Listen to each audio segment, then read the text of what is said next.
नमामि बाबा भीषणम भीषणानाम। दिसंबर 1954 में परम पूज्य बाबा के कुछ शिष्यों ने प्रचारक संघ बनाकर प्रचार को त्वरित करने का विचार किया और परम पूज्य बाबा से अनुमति की प्रार्थना की। पूज्य बाबा ने कुछ पूछताछ कर अनुमति देने की कृपा की। इसी प्रचारक संघ का संविधान तैयार करने के लिए कुछ शिष्य 25 दिसंबर 54 शनिवार को एकत्रित हुए थे। भाग्यवश मैं भी उस दिन जमालपुर गया था। पूर्वाह में ही पूज्य बाबा के दर्शनार्थ उनके यहाँ जा रहा था कि रास्ते में ही अंतर्यामी बाबा मिल गए। मैंने चरण स्पर्श प्रणाम किया। पूज्य बाबा को उस समय बड़ी प्रसन्न मुद्रा में पाया। करुणा सागर बाबा ने कहा, आज कुछ लोग प्रचार संघ का संविधान क्वार्टर में लिखने वाले हैं। तुम भी वही चले जाओ और संविधान तैयार करने में मदद करो। मुझसे 4 बजे घर पर मिलना। इतना कहकर पूज्य बाबा अपने गंतव्य स्थान की ओर चल पड़े। पूज्य बाबा का उस दिन का यह दिव्य रूप एवं प्रसन्न मुद्रा फिर अब तक के जीवन में देखने को नहीं मिला। मेरे साथ श्री दीप नारायण जी और डॉक्टर श्री विश्वनाथ जी भी थे। श्री विश्वनाथ जी मेरे बचपन के सहपाठी थे और मेरे ही आग्रह पर अभी अभी उन्होंने दीक्षा ली थी। हम लोगों ने विचार किया कि वहाँ लिखने में समय लगेगा, इसलिए अच्छा होगा कि हम लोग भोजन करने के बाद चले। ऐसा विचार कर हम लोग श्री विंध्येश्वरी जी के यहाँ लौट आए। भोजन करने के बाद चलने की तैयारी करने लगे। इसी बीच 2 वरिष्ठ गुरु भाई श्री विंध्येश्वरी जी के यहाँ आ गए। वे भी इसी काम से आए थे। उन दिनों मैं सिगरेट बहुत पीता था, फिर भी मैंने तय किया कि सिगरेट का टिन साथ में न ले जाऊं। इसके पूर्व भी मैं सिगरेट का टिन साथ में लेकर कभी उस क्वार्टर में नहीं गया था। मैं जब भी जमालपुर आता था श्री विंध्येश्वरी जी के यहाँ ही ठहरता और हर बार सिगरेट का डब्बा वही छोड़ जाता था। इस बार भी ऐसा ही करना चाहता था। ऐसा मैं मात्र शिष्टाचार वश करता था। मुझे इसका तनिक भी ज्ञात नहीं था कि मुझे इसे छोड़ना भी पड़ेगा। सिगरेट भी मेरी एक बहुत बड़ी कमज़ोरी थी। मेरे दोनों वरिष्ठ गुरु भाई ने कहा कि वहाँ तुमको देर तक लिखना पड़ेगा, इसीलिए सिगरेट का डब्बा ले लो। मेरे इनकार करने पर भी मेरे गुरु भाइयों में से एक ने यह कहते हुए डब्बा उठा लिया कि चलो मैं लिए चलता हूँ, और वे चल दिए। हम लोग उनके पीछे ही हो लिए। मैंने उचित नहीं समझा कि मेरे वरिष्ठ गुरु भाई मेरा सिगरेट का डब्बा ढोए। अब मैंने उनसे लेकर डब्बा अपने हाथ में रख लिया। उनके साथ चलकर हम लोग रेलवे क्वार्टर में पहुँचे और मैंने सिगरेट के डब्बे को कमरे के बाहर ही खिड़की पर रख कमरे में प्रवेश किया। मेरे वरिष्ठ गुरु भाई ने कहा कि अंदर ही लेते चलो, परंतु मैंने विरोध किया और डब्बे को खिड़की पर ही छोड़ दिया। अंदर जाकर हम लोग फर्श पर कंबल डालकर बैठ संविधान की रूपरेखा पर विचार विमर्श करने लगे। हम लोगों के बगल में ही एक चौकी रखी थी और उस पर बिस्तर लगा हुआ था। उस बिस्तर पर एक सुंदर फ्रेम में मढ़ी परम पूज्य बाबा की वराभय मुद्रा की एक प्रतिकृति रखी हुई थी। इस क्वार्टर में एक वरिष्ठ गुरु भाई रहते थे। हम लोग समझते थे वह क्वार्टर उन्हीं का है। ईरा क्वार्टर के जिस कमरे में हम लोग बैठे थे, उसी कमरे में पिछले नवंबर मास में बाबा ने डेमोन्स्ट्रेशन दिया था। विचार विमर्श के बाद लिखने का काम आरंभ हुआ। सभी वरिष्ठ गुरु भाइयों ने मुझसे लिखने को कहा। उनकी आज्ञा मानकर मैं सभी की सम्मति के अनुसार लिखने लगा। लिखने का कार्यक्रम लगातार चलता रहा। करीब 3 बजे अपने वरिष्ठ गुरु भाइयों से मैंने 5 मिनट की छुट्टी मांगी कि बाहर जाकर मैं सिगरेट पी आऊं। वे लोग मेरी छुट्टी मांगने की मनसा को भांप गए और सिगरेट पीने के लिए बाहर जाना चाहते हो। मेरे हाँ करने पर उन वरिष्ठ गुरु भाइयों ने कहा, यही पी लो। मैंने विरोध किया और बाहर जाने लगा तो मेरे वरिष्ठ गुरु भाइयों में से एक ने मुझे रोक दिया।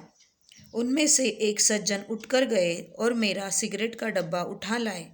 मैं सिगरेट निकाल कर जलाने ही वाला था कि मेरे सबसे वरिष्ठ गुरु भाई, जिनका वह क्वार्टर था, बाबा की प्रतिकृति उठा ले गए और उसे दूर कमरे में रखाए। फिर सिगरेट की राख झाड़ने के लिए उन्होंने मिट्टी का एक छोटा सा बर्तन भी रख दिया। परम पूज्य बाबा की प्रतिकृति उठाते समय मैंने उनसे कहा, यह आप क्या कर रहे हैं? मैं ही बाहर चला जाता हूँ, आप इनको यही रहने दीजिए। फिर भी वे नहीं माने और परम पूज्य बाबा की प्रतिकृति को दूसरे कमरे में रख ही आए। इसका मुझे पश्चाताप और दुख भी हुआ।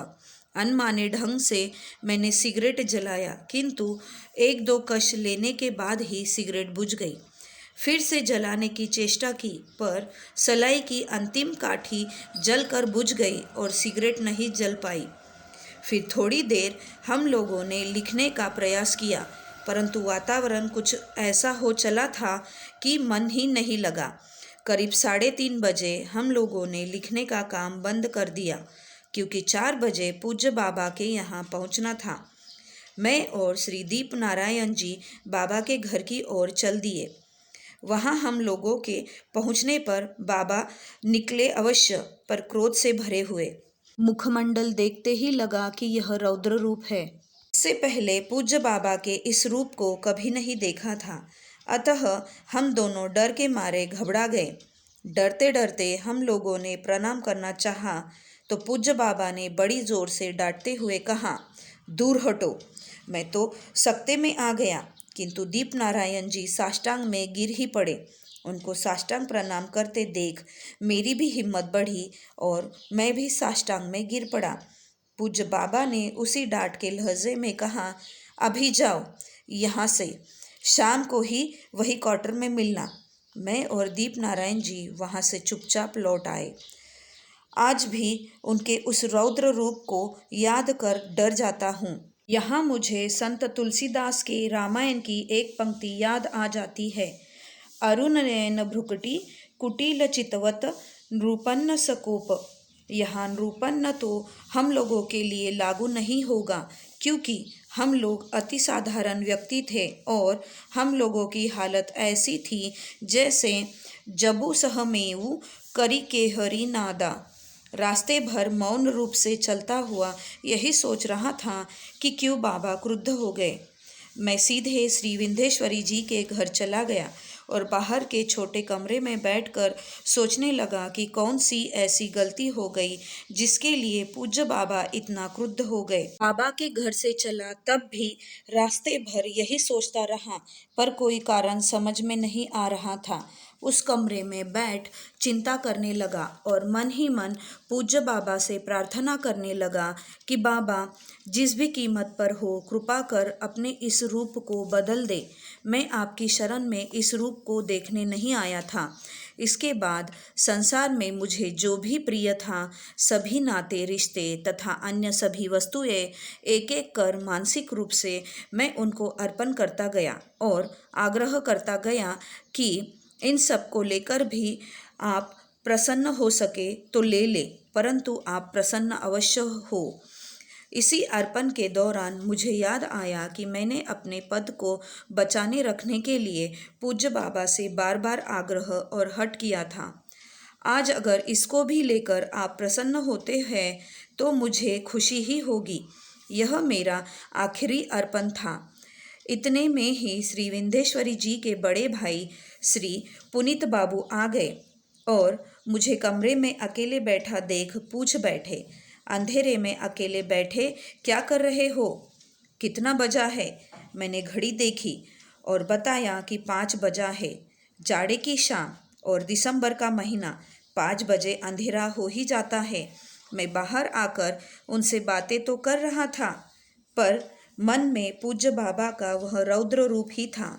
शाम को 7 बजे मैं फिर रेलवे क्वार्टर में पहुंचा। बाबा क्वार्टर में आए और फिर काफ़ी देर तक बैठे रहे। मुझसे बातें करना तो दूर, मेरी ओर आंख उठाकर देखा तक नहीं। उस दिन बाबा मैदान में टहलने भी नहीं गए। क्वार्टर से जब वे चले तो हम भी साथ हो लिए। रास्ते में मैंने हिम्मत करके पूछा, बाबा क्या मुझसे कोई गलती हुई है जो आप अप्रसन्न हैं? बाबा ने कहा, उस समय मैं अस्वाभाविक था। अब 5 बजे के बाद मैं तुमसे असंतुष्ट नहीं हूँ।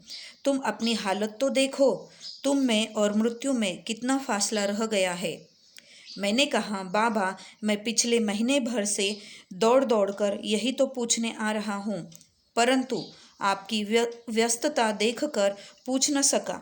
बाबा ने कहा, तुमको तो धूल और धुएं से बचने के लिए कहा था, पर तुमने परहेज नहीं किया। मैंने कहा, बाबा, मैंने उससे बार बार परहेज किया है। वहाँ से लौटकर मैं चिंतित अवस्था में ही सो गया। दूसरे दिन मैं वापस नहीं जा सका और जमालपुर में ही रुक गया। उसी दिन अर्थात 26 दिसंबर 1954 को जिन वरिष्ठ गुरु भाई के क्वार्टर में मैंने सिगरेट पी थी, उनसे मुलाकात हुई तो उन्होंने कहा कि प्राणायाम के साधक को सिगरेट पीना मना है। बाबा ने आपसे धुएं से परहेज करने को कहा भी था, फिर भी आप सिगरेट पीते रहे। मैंने उनसे कहा कि मैंने तो कभी सोचा भी नहीं था कि धुएं से परहेज करने का मतलब सिगरेट नहीं पीना है। मैंने तो समझा था कि दम घुटने वाले धुएं से परहेज करना। मुझे दुख है कि मेरी नासमझी के कारण बाबा को क्रोध करना पड़ा। अब मैं कभी सिगरेट नहीं पीऊँगा, यद्यपि इसे छोड़ने का कष्ट मुझे अधिक होगा। उस दिन के बाद से आज तक फिर कभी सिगरेट नहीं पी। शाम को नित्य की तरह बाबा के दर्शन करने चला, परंतु उस दिन हम लोगों के पहुंचने के पहले ही बाबा घर छोड़ चुके थे और रास्ते में ही मिल गए। उस दिन बाबा के चलने की गति अधिक तेज थी, इसीलिए चरण स्पर्श प्रणाम करने का मौका नहीं मिल रहा था। मैंने बाबा से कहा, बाबा, तेज गति के कारण प्रणाम करने का मौका नहीं मिल रहा है। यह सुनते ही बाबा ने बड़ी ही क्रुद्ध मुद्रा में घूर कर मेरी ओर देखा। मैं चुप हो गया। कुछ दूर चलकर बाबा रेलवे क्वार्टर की ओर मुड़ गए। हम लोग भी पीछे पीछे चलते रहे। वहां पहुंचकर बाबा ने वरिष्ठ गुरु भाई से पूछा, डिक्टेशन ले सकते हो? बाबा की आवाज़ से ही क्रोध का आभास मिल रहा था, इसलिए वरिष्ठ गुरु भाई कोई उत्तर देने में हिचकिचाए। मैंने कहा, कागज़ कलम दिया जाए, मैं डिक्टेशन ले लेता हूँ। जब तक उन्होंने कागज़ कलम दिया, बाबा चौकी पर बैठे और हम नीचे फर्श पर बैठ डिक्टेशन लेने लगे। बाबा ने डिक्टेट कराया। Punishment notice number 1, Nagina will not touch me till further order, nor will be participate in Guru Puja. Notice में श्री दीप नारायण जी तथा कुछ और लोगों को भी पनिशमेंट दिया गया था, जिनका उल्लेख करना बिना उन लोगों की अनुमति के मैं आवश्यक नहीं समझता। मैं अपने को बड़ा तेज़ लिखने वाला समझता था, पर उस दिन के बाद मेरी तेज़ लिखने की गति भी धीमी पड़ गई। बाबा वहाँ से टहलने के लिए चल दिए। हम लोग भी साथ हो लिए। मैदान में जाकर परम पूज्य बाबा कब्र पर बैठ गए। सब लोग परम पूज्य बाबा के समीप बैठे, पर मैं कुछ दूर हटकर बैठ गया। थोड़ी देर बाद बाबा ने पूछा, नगीना, तुम इतनी दूर क्यों बैठे हो? फिर मेरे कुछ कहने से पहले ही खुद ही बोले, अच्छा, मुझे कुछ कहने की आवश्यकता ही नहीं पड़ी। 9:30 बजे के करीब जब बाबा उठने लगे तो सबों ने साष्टांग प्रणाम किया। मैं एक तरफ दूर खड़ा था। मैंने पूछा, बाबा, मैं प्रणाम कर सकता हूँ? बाबा ने कहा, हाँ, दूर से बिना स्पर्श किए प्रणाम कर सकते हो। मैंने दूर से प्रणाम किया और वापस लौट आया। मुझे सज़ा मिलने का दुख मेरे बाल सखा और सहपाठी श्री विश्वनाथ जी को बहुत था, क्योंकि वे समझते थे कि उनके साथ आने के कारण ही मुझे यह दंड मिला।